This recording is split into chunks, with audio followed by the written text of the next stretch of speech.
کن آنکھوں سے دیکھا ہوگا تو نے وہ سما،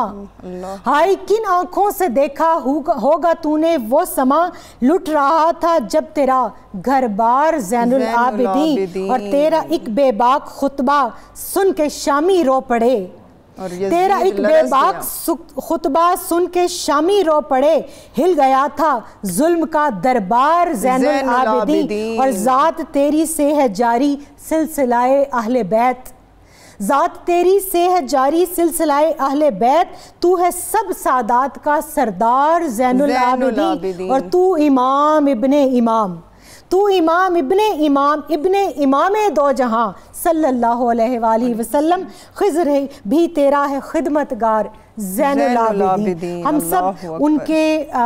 جو کہہ لیں کہ محبت کرنے والوں میں شامل ہیں، دعویٰ تو نہیں لیکن دعا ضرور ہے کہ اللہ تعالیٰ ہمیں اس نسبت کا فیض عطا کرے جس نسبت سے یہ ہستیاں جڑی ہوئی ہیں اور جس کو ہم نسبت نور کہہ سکتے ہیں، کیونکہ وہ حضرت جابر بن عبداللہ انصاری رضی اللہ تعالیٰ عنہ سے جو حدیث طویل حدیث مروی ہے، اس میں آپ صلی اللہ علیہ وآلہ وسلم نے یہ اعلان فرما دیا کہ اللہ نے اپنے نور سے سب سے پہلے جس نور کو تخلیق فرمایا وہ نور محمدی صلی اللہ علیہ وآلہ وسلم ہے، اور پھر وہ جو اعلیٰ حضرت نے کہا کہ تیری نسل پاک میں ہے بچہ بچہ نور کا، تو ہے عین نور، تیرا سب گھرانہ نور کا۔ تو سیدنا امام زین العابدین جن کا اصل نام علی ہے، اور قربان جائیے اس نام پر جس کو اللہ رب الکریم کے اسم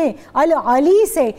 رسول کریم صلی اللہ علیہ وآلہ وسلم نسبت دی، کیونکہ علی کا مطلب ہے بلند، ممتاز، اونچا، برتر، اعلیٰ، تو وہ جس کی نسبت ہی بلند اور اونچا اور عظمت اور اعلیٰ سے ہے، جو مولود کعبہ ہیں، جن کے دادا مولود کعبہ اور جن کی دادی جان خاتون جنت ہیں، جو بدعت منی، جو رسول کریم صلی اللہ علیہ وآلہ وسلم کی آنکھوں کی ٹھنڈک ہیں، تو یہ اس خانوادے کے وہ چشم و چراغ ہیں جس دور کے اندر ان کی ولادت ہوئی، اس دور میں بنو امیہ کے اس وقت کے لوگوں نے علی نام رکھنے کے اوپر پابندی لگائی ہوئی تھی۔ تو آپ صلی اللہ علیہ وآلہ وسلم کے نور سے مستنیر آپ کے سبط رسول سیدنا امام علی مقام امام حسین علیہ السلام کے گھر میں جس وقت ان کی والدہ جو ایران کے جو بادشاہ ہے یزدگرد اس کی بیٹی ہیں سیدہ شہربانو سلام اللہ علیہ، جب وہ تشریف لائیں، اور پھر یہاں پر میں سیدنا عمر فاروق رضی اللہ تعالیٰ عنہ کا تذکرہ کرنا چاہوں گی کہ وہ خلیفۃ الوقت ہیں، وہ خلیفہ ثانی ہیں، اور ان کے دور کے اندر جب ایران فتح ہوا تو یہ تشریف لائی ہیں، لیکن قربان جائیے ان کی عدالت پر اور ان کے عدل اور انصاف کے اوپر کہ انہوں نے کہا کہ جائے کہ اصول یہ چلا آ رہا ہے، روایت یہ چلی آ رہی ہے کہ جو بادشاہ کی اہل خانہ ہوں گی وہ بادشاہ اور خلیفہ کے لیے ہوں گی، مگر میں اپنے حق پر اہل بیت اطہار کے حق کو مقدم رکھتا ہوں۔ لوگ سمجھ رہے تھے کہ یہ شہزادہ عمر فاروق رضی اللہ تعالیٰ عنہ کے لیے پسند کی جائیں گی، مگر آپ نے فرمایا نہیں، یہ شہزادہ کونین کے لیے جن کو میرے نبی علیہ السلام نے جنت کے نوجوانوں کا سردار بنایا ہے، یہ شہزادی ان کے لیے ہیں۔ تو جو ان کے نکاح میں آئی، ان سے پھر جب سیدنا امام زین العابدین علیہ السلام متولد ہوئے تو ان کا نام علی اوسط رکھا گیا۔ کیوں؟ اس لیے کہ اس دور کے اندر سیدنا امام علی مقام علیہ السلام فرماتے ہیں اگر اللہ مجھے 100 بیٹے بھی دیتا تو میں ہر بیٹے کا نام علی رکھتا، اور اگر 100 بیٹیاں بھی دیتا تو ہر بیٹی کا نام فاطمہ رکھتا، کیونکہ جو لوگ فکری طور پر نہیں عملی طور پر ذکر اہل بیت کو روکنا اور دبانا چاہ رہے تھے، آپ عملاً ان کو جواب دے رہے تھے کہ تم ہمارے خانوادے کے ذکر کو روک نہیں سکتے۔ تو میرے گھر میں جتنے پیدا ہوں گے وہ علی ہیں۔ اور کسی نے کہا کہ علی کا گھر بھی کیا گھر ہے کہ جس گھر کا ہر ایک بچہ جسے دیکھو وہی شیر خدا معلوم ہوتا ہے، فصاحت، بلاغت، شجاعت، ہمت، صبر، عفو درگزر، حلم، بردباری، اور میں سمجھتی ہوں جہاں تمام قربانیوں کا اختتام ہوا وہاں سے پھر بیمار کربلا جو کہ آنے والے امام ہیں ان کے صبر اور عظیمت کی داستان شروع ہوئی۔ سیدہ ضیاء بطول صاحبہ، آپ سید الساجدین بھی ہیں، اس نسبت سے کوئی سیدنا امام نحمدہ و نصلی علی رسولہ الکریم، بسم اللہ الرحمن الرحیم۔ بے حد درود و سلام ہو حضرت محمد صلی اللہ علیہ وآلہ وسلم پر، ان کے اہل بیت اطہار پر، تمام اسیران کربلا پر، شہدائے کربلا پر، اور خصوصاً اس سوگوار کربلا پر جو واقعہ کربلا کے بعد 35 برس تک زندہ رہے اور اپنے تمام عبادتوں کے ساتھ، اپنی تمام ریاضتوں کے ساتھ اس طرح سے واقعہ کربلا کو یاد کرتے رہے کہ امام آنسوؤں میں خون رویا کرتے تھے۔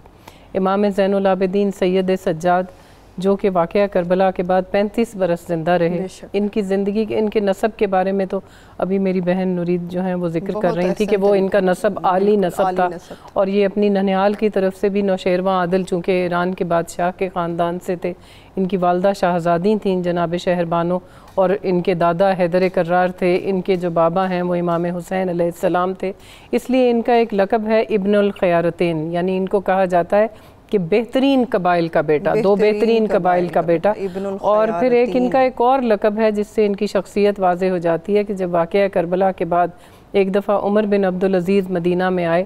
تو انہوں نے پوچھا کہ امام زین العابدین جو ہیں وہ دور سے تشریف لا رہے تھے، تو وہ لوگوں کے ہجوم میں کھڑے تھے، انہوں نے وہاں پوچھا کہ تم بتاؤ کہ اشراف الناس کون ہے، اس وقت کون سا شخص جو ہے وہ لوگوں میں سب سے بہتر ہے؟ تو لوگوں نے خوش آمد کے تحت انہوں نے یہی سمجھا کہ یہ اپنے بارے میں پوچھنا چاہتے ہوں گے، تو انہوں نے کہا جی بہترین شخص آپ ہیں۔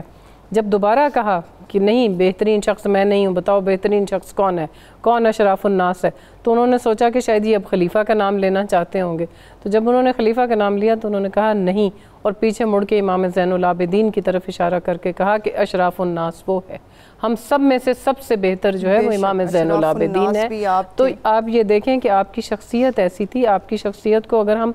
اور پھر امامت کا آپ دیکھیں جو مرحلہ آپ کو درپیش آیا ہے وہ کسی امام کو پیش نہیں آیا۔ آپ کی جب ولادت ہوئی ہے تو رسول خدا صلی اللہ علیہ وسلم حیات تھے، پھر اس کے بعد حضرت علی کی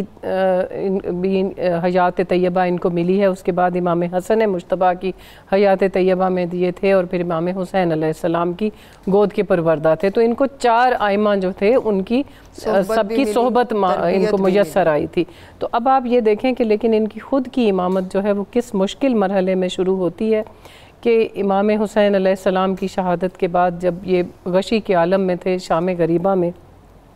تو جناب سیدہ زینب سلام اللہ علیہ نے آ کر ان کا کاندھا ہلایا، جس وقت شام غریبہ میں خیام جل گئے اور بیبیاں جو ہیں ان کی چادریں چھین لی گئیں، تو وہ اس وقت بے سر و سامان ہو کر بھی وہ اپنے خیموں سے باہر نہیں نکل رہی تھیں، خیموں کو آگ لگ چکی تھی، لیکن وہ اپنے پردے کے پیش نظر اپنے خیموں میں ہی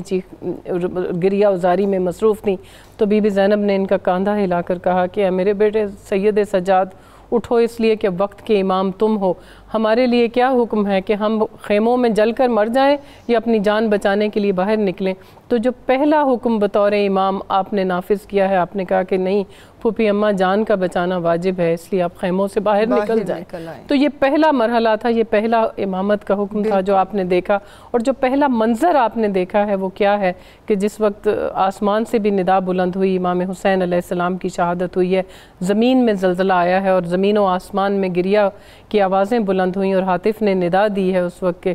امام حسین علیہ السلام کربلا میں شہید کر دیے گئے، تو آپ نے کہا کہ خیمے کا پردہ اٹھائیں اور مجھے سہارا دیں۔ جب آپ نے باہر دیکھا تو پہلا منظر بطور امام آپ نے یہ دیکھا تھا کہ آپ کے والد امام حسین علیہ السلام کا سر نوک نیزہ پر بلند تھا۔ تو آپ نے امامت اتنے مشکل مرحلے میں شروع کی ہے، جب اتنا بڑا کڑا مرحلہ آپ کے سامنے تھا، کیا پروفیسر صاحبہ اسی لیے تو آپ سید الساجدین نہیں تھے کہ آپ نے ہر اس جگہ پہ رب تعالیٰ کے حضور سجدہ بجا لایا جہاں پہ راہ رخصت کو چھوڑ کے راہ عزیمت کو اپنانا واجب ہو گیا؟ میں نے جب تاریخ کو پڑھا تو مجھے 2 لوگوں کی بے بسی پر آج بھی میرا کلیجہ کٹ کے رہ جاتا ہے، جن کے اندر شجاعت اور جن کے اندر جو ضرب حیدری، وہ جو خون کے اندر جوش مار رہا تھا، ان کے اندر سیدنا عباس علمدار علیہ السلام جو بار بار امام علی مقام علیہ السلام سے اجازت مانگتے تھے کہ مجھے اجازت دیجئے میں فوج اشقیاء کو گاجر مولی کی طرح کاٹ دوں، انہوں نے ہی سیدنا علی المرتضیٰ شیر خدا کرم اللہ وجہہ الکریم کے بعد سیدنا امام حسن علیہ السلام، سیدنا امام حسین علیہ السلام، سیدنا عبداللہ بن عباس رضی اللہ تعالیٰ عنہما اور سیدنا عباس علمدار علیہ السلام، ان 4 ہستیوں نے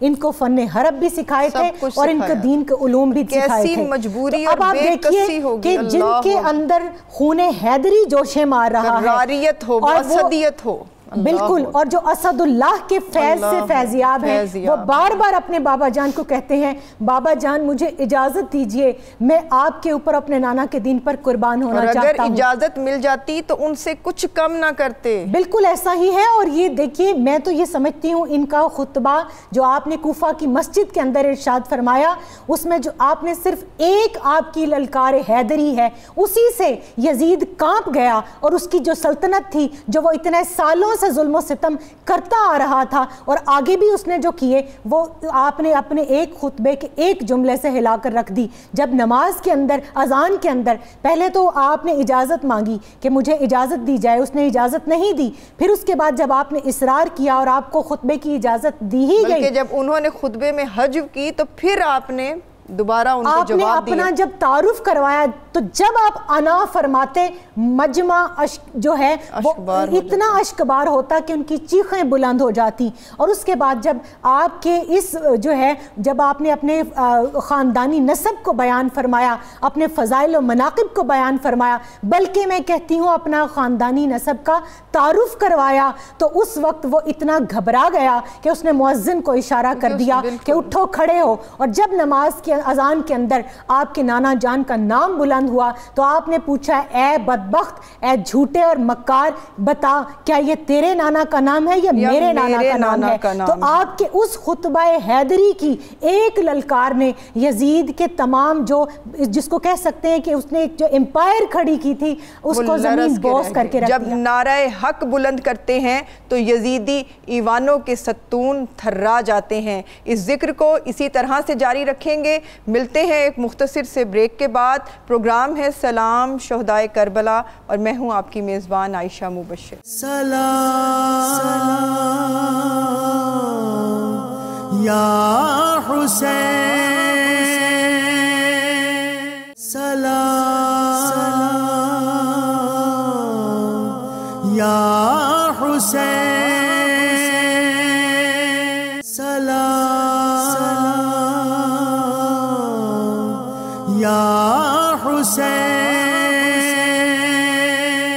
سلام یا حسین،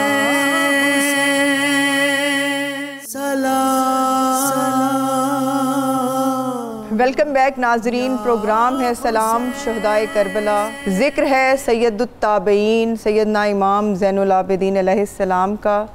سیدہ ضیاء بطول صاحبہ، یزید لعین کا دربار ہے اور خانوادہ اہل بیت جو ہے وہاں پہ موجود ہے۔ پھر اس وقت جو آپ نے خطاب فرمایا اس کے بارے میں کچھ ذکر کیجیے۔ جب دربار یزید میں خاندان رسالت کو لایا گیا تو اگر آپ وہاں جائیں، میں خود گئی ہوں شام میں، آپ دیکھیں کہ یزید کتنے بلند تخت کے اوپر بظاہر بیٹھا ہوا تھا اور ان کو قیدیوں کی طرح لا کر بٹھایا گیا قیدیوں کی جگہ پر، اور پھر ان کو توق و سلاسل میں تھے۔ امام زین العابدین جو ہیں ان کو بیڑیوں میں جکڑے ہوئے تھے، لیکن اس کے باوجود ان کی استقامت کا آپ عالم دیکھیں کہ جب وہ خطیب جو ہے دربار یزید کا وہ ممبر کے اوپر کھڑا ہوا اور اس نے وہاں کھڑے ہو کر یزید اور اس کے خاندان کی مدح سرائی کرنی شروع کی، تو امام زین العابدین نے جرت حیدری کے ساتھ اس کو للکارتے ہوئے کہا کہ او بدبخت، کیوں دنیاوی فائدے کے لیے اپنی آخرت کو برباد کر رہا ہے؟ اور پھر انہوں نے یزید کو مخاطب کر کے کہا، اور ان کا طرز تخاطب آپ دیکھیں کہ وہ اپنے آپ کو اس وقت بھی خلیفہ سمجھتا ہے اور خلیفہ کے تخت پر بیٹھا ہوا ہے، لیکن آپ نے اسے خلیفہ نہیں کہا، آپ کہتے ہیں اے یزید مجھے بھی اجازت دے کہ میں اس لکڑیوں کے ڈھیر پر کھڑا ہو کر اپنے اللہ تعالیٰ کی حمد و ثنا بیان کروں اور وہ بات کروں جس سے سامعین بھی خوش ہوں اور جس سے خدا اور خدا کا رسول خوش ہوں۔ تو ایک تو آپ نے اس ممبر کی حقیقت بتا دی کہ اگر ایک ایسا ممبر جس پر کھڑا ہو کر ایسے خطیب جھوٹ بولیں اور باطل کا ساتھ دیں تو وہ لکڑیوں کے ڈھیر ہے، وہ ممبر نہیں ہے۔ دوسری بات آپ نے جو کر دی کہ میں ایسا ذکر کروں، کیونکہ اہل بیت اطہار فنا فی الذات تھے، یہ اپنے بارے میں کوئی بات نہیں کرتے تھے، جو بات کرتے تھے وہ خدا کی بات کرتے تھے، ذکر رسول خدا صلی اللہ علیہ وآلہ وسلم کرتے تھے، اپنے مقصد کو بھی واضح کر دیا۔ ان کو خطبے کی اجازت نہیں دی جا رہی تھی، لیکن جب سامعین کا شور بڑھنے لگا اور سب نے کہا کہ یزید تجھے کیا اعتراض ہے کہ وہ کہتا ہے کہ میں ایسی بات کروں گا جس سے خدا اور خدا کا رسول خوش ہوں گے اور جس سے سامعین کے دل بھی مطمئن ہوں گے،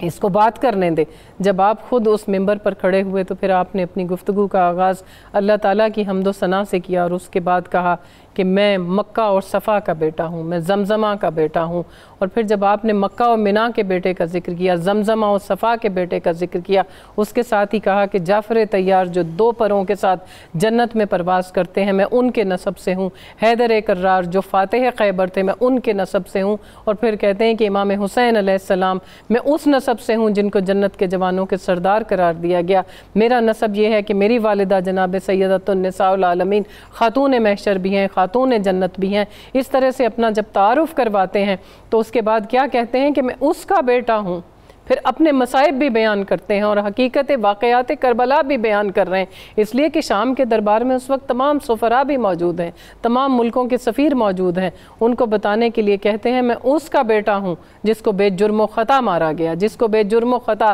بھوکا اور پیاسا کربلا میں شہید کیا گیا، جس کا مال و اسباب لوٹا گیا، جس کے خیام کو آگ لگائی گئی، اور جس کے اہل بیت کو قید کر کے زنجیروں میں جکڑ کر اس دربار میں پیش کیا گیا۔ تو یزیدیت کا پردہ آپ نے وہیں اپنے اس خطبے سے چاک کر دیا، اور جب آپ نے یہ کہہ کر جو اس نے بغاوت کا کیا تھا اس کو اس نے بالکل، اور پھر وہاں جب آپ نے اذان میں خطیب کو روکا اور روک کر کہا کہ اے خطیب تجھے قسم ہے اس محمد صلی اللہ علیہ وآلہ وسلم کی کہ جن کا تو نے نام لیا، تو روک جا۔ جب کیونکہ ان کا کلام قطع کرنے کے لیے یزید نے اذانیں دلانا شروع کی تھی، اور آج بھی اگر آپ وہاں جا کر دیکھیں تو دربار یزید میں وہ چاروں کونے موجود ہیں جہاں سے 4 خطیبوں نے بیک وقت اذان دینی شروع کر دی تھی تاکہ امام سجاد کا پیغام لوگوں تک نہ پہنچے۔ لیکن امام نے اس موقع کو بھی کس طرح اویل کیا کہ وہ کہتے ہیں کہ رک جا، تجھے قسم ہے رسول خدا صلی اللہ علیہ وآلہ وسلم کی، اور پھر کہا کہ یزید اب بتا یہ محمد تیرے نانا تھے یا یہ ہمارے نانا تھے؟ اگر تو یہ کہتا ہے کہ یہ تیرے نانا تھے تو جانتا ہے اور یہ سب لوگ جانتے ہیں کہ تو جھوٹ بولتا ہے۔ اگر یہ میرے نانا تھے تو پھر بتا تو نے میرے بابا کو کیوں شہید کیا، تو نے میرے بھائیوں کو کیوں شہید کیا، تو نے ان کے سر تن سے جدا کر کے نیزوں پہ کیوں بلند کیے، تو نے ہمیں اس طرح قید کر کے اس دربار میں کیوں پیش کیا؟ اور یہ کہہ کر آپ نے اپنا گریبان چاک کر دیا، اور وہیں سے یزیدیت کا بھی پردہ تار تار ہو گیا۔ تمام لوگ اس قدر بلند آواز سے گریہ وزاری کرنے لگے کہ لگتا تھا کہ یزید کا محل اسی وقت لرزہ برندام ہو جائے گا۔ تو امام زین العابدین جو ہیں ان کی زندگی کے 3 پہلو ہیں۔ پہلا عبادی پہلو ہے، کیونکہ سید و ساجدین ہے، زین العابدین ہے، یعنی ساجدین کے سید ہیں، سید و سردار ہیں، اور عبادتوں کی زینت ہے۔ اور دوسرا ان کا جو پہلو ہے وہ تبلیغی پہلو ہے، جو امام نے تبلیغ فرمائی سارا راستہ، کربلا سے پہلے بھی، کربلا کے بعد بھی۔ پہلے کے واقعات کا ذکر آپ کو اس لیے زیادہ نہیں ملے گا کہ جب کوئی امام دوسرے امام کی زندگی میں ہوتا ہے تو اس وقت اس کی شخصیت امام وقت کے پرتوں میں نظر آتی ہے، سامنے دکھائی نہیں دیتی، تربیت میں تو ہوتی ہے۔ آپ یہ دیکھیں کہ جب پھر تبلیغی پہلو میں آپ کے سامنے ایسی ایسی دعائیں آئی ہیں کہ صحیفہ سجادیہ، صحیفہ کاملہ، جس پر آج تمام فقہ سے بالا تر ہو کر تمام مسلمان اس کو پڑھتے ہیں، اس میں کیا ہے جی امام زین العابدین نے کس طریقے سے اپنے پیغام کو پہنچایا ہے کہ آپ نے اپنی اس تبلیغی پہلو میں سب سے پہلے آپ اللہ تعالیٰ کی حمد و ثنا بیان کرتے ہر دعا کے اندر، اس کے بعد رسول خدا صلی اللہ علیہ وآلہ وسلم اور ان کی آل پر درود و سلام بھیجتے، تو ان کی عظمت کو بتاتے۔ آپ نے وہ فیض کا سلسلہ بعد از کربلا بھی جاری رکھا۔ اس پہ خصوصی طور پہ پروفیسر صاحبہ میں چاہوں گی کہ آپ کی جود و سخا بعد از کربلا، آپ کی گریہ وزاری بعد از کربلا، آپ کا حزن و ملال، آپ کا زین العابدین ہونا بعد از کربلا کیسا تھا، اس کا رنگ کیسا تھا؟ صبر کی جہاں بات کی جاتی ہے وہاں پر اگر سیدنا امام زین العابدین علیہ السلام جو بیمار کربلا ہیں، اگر میں ان کے حوالے سے دیکھوں تو کسی غیرت مند مرد کے سامنے اس کی مائیں، بہنیں، بیٹیاں جس انداز سے شام غریبہ میں جو سلوک مخدرات عصمت کے ساتھ کیا گیا اور اس کے بعد جس طرح کیا گیا، جس طرح ان کو بے کجاوہ اونٹوں پر سوار کرایا گیا، جو پابرسن کر کے یزید اور ابن زیاد کے دربار میں لے جایا گیا، جس طرح سیدہ زینب سلام اللہ علیہا، سیدہ فاطمہ بنت حسین علیہ سلام اللہ علیہا، جس طرح ان کے ساتھ سیدہ ام کلثوم سلام اللہ علیہا، ان کے ساتھ جو الفاظ اور جو انداز روا رکھا گیا، یہ اس غیرت مند امام کا سب سے کائنات کا بڑا امتحان تھا۔ اور آپ جس گریہ کی بات کر رہی ہیں، تاریخ انسانی پڑھ لیجئے، میں تاریخ اسلام نہیں، تاریخ انسانی کی بات کر رہی ہوں۔ اس تاریخ انسانی میں تاریخ اسلام سے متعلق جو 6 شخصیات جن کا گریہ آج تاریخ نے مشہور ہے ہم تک پہنچایا، سیدنا آدم علیہ السلام، سیدنا نوح علیہ السلام، ان کے بعد سیدنا یعقوب علیہ السلام، اور اس کے بعد آپ آ جائیے دیکھیے سیدنا یحییٰ علیہ السلام، سیدہ فاطمہ الزہرا سلام اللہ علیہا، اور ان کے بعد جو آخری جس شخص کے گریہ پر اس امت کے آنسوؤں کا خراج آج تک ہم تک پہنچا، ان کا نام سید الساجدین ہے، جن کو کوئی اللہ کی نعمت ملتی ہے تو آج امت اس سجدے سے دور ہے۔ جو سجدہ حسینی انہوں نے اپنی آنکھوں سے دیکھا، کوئی چیز ملتی ہے فوراً اللہ اکبر کرتے ہیں، سجدے میں جاتے ہیں، اور یہ کہنے کی بات نہیں، کرنے کا کام ہے کہ آج ہمیں اتنی اللہ کی نعمتیں ملتی ہیں، اور سب سے بڑی نعمت جس کے بارے میں پوچھ ہوگی وہ اہل بیت اطہار کی محبت اور ان کی نسبت ہے، اور ان کے تعلق سے ہم یہ کیوں ان کی یاد مناتے ہیں، کیوں ان کا ذکر کرتے ہیں؟ اس لیے کہ حدیث رسول صلی اللہ علیہ وسلم کے تحت ان کی ایک دن کی محبت 1 سال کی مقبول عبادت سے بہتر ہے۔ تو ان کا ایک آنسو کہاں سٹینڈ کرتا ہوگا کہ آپ خانہ کعبہ کے ملتزم کو پکڑ کے، اس کے غلاف کو پکڑ کے پچھلی رات آنسو بہا رہے ہیں، گریہ فرما رہے ہیں، اور مورخ لکھتا ہے کہ رو رو کر آپ کی آنکھوں پر، آپ کے چہرہ مبارک پر آنسوؤں کے گٹے پڑ گئے تھے، نشان بن گئے تھے، اور مورخ لکھتا ہے واحد یہ وہ علی کا لال ہے جس کا چہرہ اس لیے زرد رہتا تھا کہ جب یہ وضو کرتے تو نماز کے لیے لوگ پوچھتے کہ آپ جب وضو فرماتے ہیں تو آپ کا چہرہ زرد کیوں ہو جاتا ہے؟ آپ فرماتے جانتے نہیں کس مالک یوم الدین اور کس احکم الحاکمین اور کس ذوالجلال والاکرام کے سامنے کھڑے ہونے لگا ہوں۔ اب یہ وہ ہستیاں ہیں جنہوں نے اپنا سب کچھ قربان کر دیا، جنہوں نے کچھ بچا کر نہیں رکھا، مگر آپ دیکھیے جب آپ نے ان کے حلم کی بات کی تو ظالم جو قاتل امام علی مقام علیہ السلام ہے، جب وہ مختار ثقفی کے بچتا بچاتا ان کے گھر کے اندر آ کر پناہ لیتا ہے، آپ اس کو رات رکھتے ہیں، اس کو کھانا پیش کرتے ہیں، پوری رات اس کو بستر آرام سب کچھ، جب صبح جانے لگتا ہے وہ بدبخت تو وہ سمجھتا ہے انہوں نے پہچانا نہیں، پوچھنے لگتا ہے کہ اے امام زین العابدین علیہ السلام، لگتا ہے آپ نے مجھے پہچانا نہیں۔ آپ فرماتے ہیں کہ میں نے تجھے اسی وقت پہچان لیا تھا جب میری نظر تیرے چہرے پر پڑی تھی، مگر وہ تیرا عمل تھا جو کربلا میں تو نے کیا، یہ ہمارا اہل بیت اطہار کا عمل ہے جو ہم نے کیا ہے۔ تو خلق مصطفی صلی اللہ علیہ وسلم، اس کا جو امامت کے کاندھوں کے اوپر ظہور اور جو اس کو آگے لے کر ترویج دینا جو ذمہ داری ان کے اوپر عائد ہوتی تھی، انہوں نے اپنی زبان، اپنے عمل، اپنے کردار، اپنی سنت اور اپنی سیرت سے اس کو آگے ثابت کیا۔ بالکل آپ کا حلم، آپ کی بردباری سیدہ ضیاء بطول صاحبہ اور غربا و مساکین کے اوپر آپ کی نظر کرم، آپ کا اسوہ بہترین تھا۔ آپ جو 35 سالہ زندگی واقعات کربلا کے بعد امام زین العابدین کی ہے، اس کو جب آپ دیکھیں تو اس میں آپ کو ان کی جو جود و سخا اور علم یہ سب کی آپ کو اور فصاحت، اس سب کی مثالیں بہت واضح ملتی ہیں کہ امام زین العابدین کا معمول تھا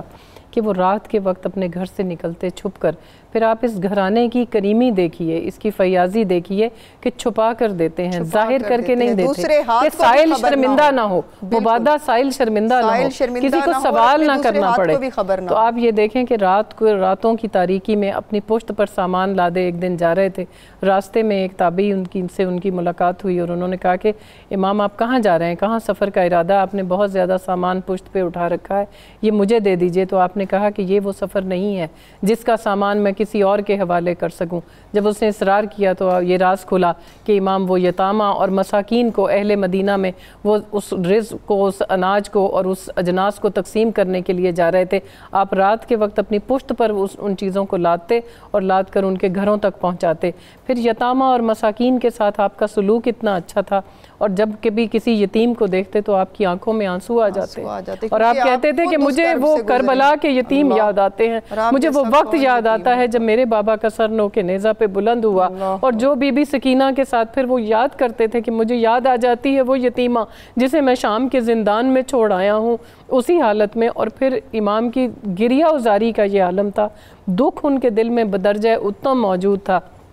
اس کے باوجود آپ نے اپنے جہاد کو ترک نہیں کیا کہ جب کبھی کسی قصاب کی دکان کے پاس سے گزرتے تو امام بہت بے چین ہو جاتے مدینہ میں.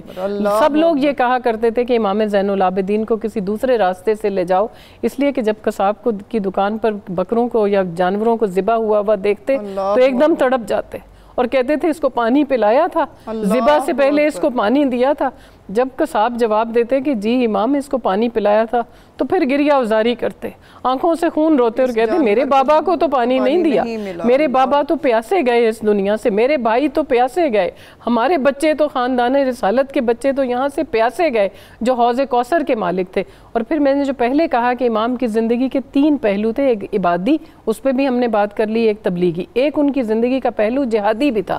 ان کو یقیناً جرأت و شجاعت جو ہے وہ حضرت عباس سے، حیدر کرار سے،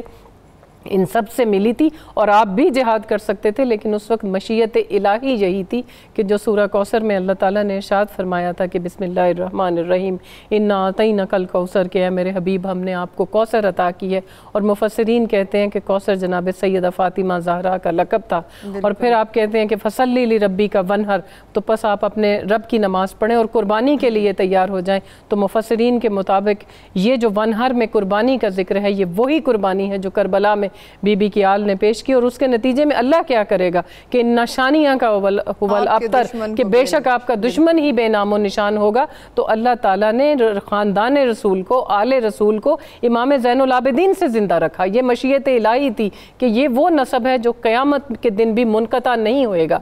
روز محشر تمام نسب منقطع ہو جائیں گے، لیکن رسول خدا صلی اللہ علیہ وآلہ وسلم کا نسب جو ہے وہ اسی طرح برقرار رہے گا. تو یہ امام زین العابدین جو تھے یہ اس نسب کے امین تھے، اور اللہ نے آل رسول کو ان کی نسبت سے، ان کے توسط سے برقرار رکھا ہے. آپ کی عبادت کا عالم یہ تھا کہ ہر سال آپ کے گھٹنوں سے، آپ کی پیشانی میں اتنے گٹے پڑ جاتے تھے ٹخنوں میں کہ ان کو کٹوایا جاتا تھا. اور آپ سے زیادہ حمان ابن کوفی کہتے ہیں کہ ایک رات کو میں نے دیکھا کہ ایک نوجوان بڑی تیزی سے جا رہا ہے، میں بھی اس کے پیچھے چلا اور میں نے دیکھا کہ درخت کے نیچے جا کر اس نے اپنا مصلی بچھایا، اپنا جائے نماز بچھایا اور نماز پڑھنی شروع کی. اور پھر وہ پڑھتا جاتا، روتا جاتا، مناجات کرتا، اللہ کی بارگاہ میں گریہ وزاری کرتا، یہاں تک کہ سورج کے آثار نمایاں ہو گئے. تو وہ اپنے اللہ کی بارگاہ میں یہ دعا کر رہا تھا کہ یا اللہ تیری رات چھوٹی ہے، میں اتنی عبادت نہیں کر سکا جتنی عبادت کے تو لائق ہے. اور کہتے ہیں کہ جب روشنی ہوئی تو میں نے دیکھا کہ وہ امام زین العابدین تھے، وہ علی بن الحسین تھے. تو یہ آپ کی عبادت کا عالم تھا. جود و سخا کا عالم یہ تھا کہ تمام اہل مدینہ جس کو کسی بھی شے کی ضرورت ہوتی، چاہے وہ دشمنان اہل بیت میں سے بھی تھے، ان کو بھی آپ اپنی فیاضی سے کبھی محروم نہ کرتے. یہیں پہ رکتے ہیں، ایک مختصر سا بریک لیتے ہیں. ملتے ہیں بریک کے بعد. پروگرام ہے سلام شہدائے کربلا اور میں ہوں آپ کی میزبان عائشہ مبشر. سلام یا حسین، سلام یا حسین، سلام یا حسین، سلام یا حسین. وہ روکتے رہے اپنی ذات سے اس نسلی منافرت کو جس کو آقا صلی اللہ علیہ وآلہ وسلم نے اپنی حدیث مبارکہ کہ میری امت ایک جسد واحد کی طرح ہے، اسی لیے کسی تحریک کا حصہ نہیں بنے. مگر اس کے باوجود آپ کی شہادت ہوئی. جو آپ یہ بات کر رہی نا کہ تحریک کا حصہ نہیں بنے، لیکن میں یہ کہوں گی کہ جتنی بھی تحریکیں اس وقت احیاء اسلام کے لیے اٹھیں، دراصل ان کا جو منبع و مرکز تھی وہ امام زین العابدین کی ذات تھی. اور پھر آپ دیکھیں کہ جو تمام اہل بیت اطہار ہیں، اللہ تعالیٰ نے جیسے امام حسین نے کہا تھا کہ اللہ نے شہادت کو ہمارے لیے پسند کر لیا ہے. اور پھر امام نے چلتے وقت کہا تھا کہ میں شہادت کو اسی طرح دیکھتا ہوں کہ جیسے ابن آدم کے گلے میں گلوبند کا نشان ہو کسی عورت کے گلے میں، ایسے ہی یہ ہمارے گلے کا نشان ہے. تو نشان زد تھے امام زین العابدین بھی شہادت کے اس مرتبے کے لیے. ان کی گھٹی میں پڑی ہے شہادت. اور پھر وہی انجام ان کا بھی ہوا کہ اموی دور میں ان کو بھی زہر دے دیا گیا. اور آپ دیکھیں امام حسن مجتبیٰ علیہ السلام کو بھی جیسے زہر دیا گیا، تو آپ کا کردار پھر بھی یہ تھا کہ آپ نے جودہ بنت اشد سے کہا کہ تم یہاں سے چلی جاؤ، تمہارے لیے امان ہے. اور پھر جو آپ کو اتنا شدید زہر دیا گیا تھا کہ کہتے ہیں کہ اگر وہ مدینہ کے کنویں میں ملا دیا جاتا اس کا ایک قطرہ اور اس پانی کو اہل مدینہ پی لیتے تو تمام اہل مدینہ جو ہے وہ موت سے ہمکنار ہو جاتے. امام زین العابدین کو بھی پھر اسی طرح زہر دیا گیا. لیکن جو حضرت قاسم نے کہا تھا واقعہ کربلا میں، جب امام حسین علیہ السلام نے پوچھا تھا کہ میرے فرزند آپ موت کو کیسا پاتے ہیں، تو آپ نے کہا تھا شہد سے شیریں. تو امام زین العابدین بھی 35 برس میں اپنی زندگی کے تینوں پہلو بڑے اچھے طریقے سے پورا کر کے، اپنی عبادی پہلو کو، اپنے جہادی پہلو کو، اپنے تبلیغی پہلو کو، اپنے تمام فرائض سے بأحسن و خوبی مبرہ ہو کر، اور پھر خاص طور سے جو امام نے صبر کیا ہے اس میں تفسیر بتا دی ہے ان اللہ مع الصابرین کی، کہ بے شک اللہ صابروں کے ساتھ ہے، اور پھر اللہ ان صابروں کو پورا اجر دیتا ہے. اور آپ نے شہادت کی صورت میں اپنے اجر کو پا لیا. اور یقیناً ساقی کوثر رسول خدا صلی اللہ علیہ وآلہ وسلم اپنے اس بیٹے امام زین العابدین کے منتظر تھے کہ محشر کے بارے میں بھی ایک روایت موجود ہے کہ جب تمام انبیاء کی صفیں ہوں گی اور تمام اولیاء کی صفیں ہوں گی، سب لوگ آ جائیں گے، تو اس وقت ندا آئے گی کہ اینا زین العابدین، زین العابدین کہاں ہے؟ تو پھر اس وقت بتایا جائے گا کہ یہ ہیں وہ زین العابدین جنہوں نے اس قدر مصائب و آلام میں بھی اللہ تعالیٰ کی عبادت کو ترک نہیں کیا، اپنے سجدے کو ترک نہیں کیا، اور اسی کو اپنی زینت بنا لیا. جی پروفیسر صاحبہ، اس شہادت کے حوالے سے آپ کا آخری پیغام کیا ہے؟ سیدنا امام زین العابدین علیہ السلام کے حوالے سے جس زین العابدین کی نسبت سے تذکرہ فرما رہی تھیں کہ آپ دیکھیے 1000 نوافل ادا کرنا اور اس کے ساتھ ساتھ تبلیغ کے امامت کے فرائض کو وہ ادا کرنا، اور پھر خانوادہ رسول صلی اللہ علیہ وآلہ وسلم کے پیغام عظیمت کو نافذ کرنا، اور اس کے بعد کربلا کے کرداروں کو کھولنا. میں سمجھتی ہوں ان شخصیات کو یہ ایسی ہی ملکوتی صفات کی ہستیاں ساتھ لے کر چل سکتی ہیں، اور پھر جو ان کا پیغام ہے آگے ان کی اولاد نے کیسے نافذ کیا، سیدنا امام باقر علیہ السلام نے کیسے نافذ کیا، اور ان سے پہلے سیدنا امام زید علیہ السلام نے ان کی شہادت دیکھیے. تو آپ نے اس جس کردار کو کھولا، ایک یزیدی کردار، ایک حسینی کردار، اور جس کردار کو آپ نے قیامت تک آنے والے مسلمانوں کے لیے کیا تمام مخلوقات کے لیے کھول دیا، وہ کوفی کردار ہے. آپ فرماتے ہیں کہ کوفہ ایک جگہ کا نام نہیں ہے، کوفہ ایک خاموش امت کا نام ہے. جہاں کہیں ظلم ہو رہا ہو اور لوگ خاموش ہوں، جان لو وہ جگہ کوفہ ہے، وہ لوگ کوفی ہیں، اور وہ کردار کوفیانہ ہے. اور کوئی آپ سے پوچھے کہ دیار الوطنی کے اندر مخلوق الحالی کیا ہوتی ہے، آپ ارشاد فرماتے ہیں جانتے ہو مخلوق الحال ہونا کیا ہوتا ہے؟ جس کے اپنے اس کا ساتھ چھوڑ جائیں، اصل میں مخلوق الحال وہ ہوتا ہے. آج بھی ضرورت اسی کلمہ حق کو ادا کرنے کی ہے جو سیدنا امام زین العابدین علیہ السلام نے اپنی شہادت اور آنے والے تمام ائمہ اہل بیت اطہار نے اپنی اپنی شہادتوں سے، چاہے وہ زہر خوانی کے ذریعے ہو یا کسی تیر تلوار کے ذریعے ہو، اور پھر وہ جو پیغام انہوں نے زندان کے اندر دیا تھا، قدم کے ساتھ بھی، قسم کے ساتھ بھی، زبان کے ساتھ بھی، اور اپنے قلم کے ساتھ بھی پوری دنیا کو جو پیغام حریت دیا ہے، آج اس پیغام کو دوبارہ یاد کرنے کی اور اس کو زندہ کرنے کی ضرورت ہے. سلام یا حسین، سلام یا حسین، سلام یا حسین، سلام یا حسین. پروگرام کے آخر میں ملتمس ہوں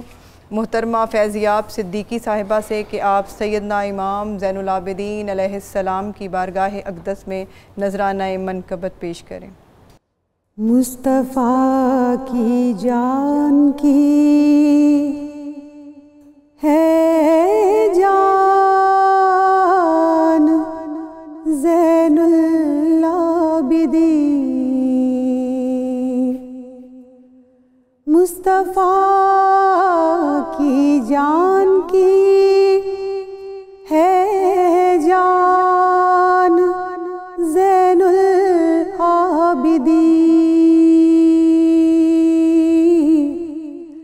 صبر کی بن گیا پہچان زین العابدین، وہ مسافر شام کا دل بند، وہ شبیر کا وہ مسافر شام کا دل بند، وہ شبیر کا، وہ علی کا بولتا قرآن زین العابدین، اس کا اسوہ سرکار کی تصویر ہے، اس کا اسوہ سرکار کی تصویر ہے، اہل حق کا سرور و سلطان زین العابدین، ساجد اس کی ذات پر بھیجو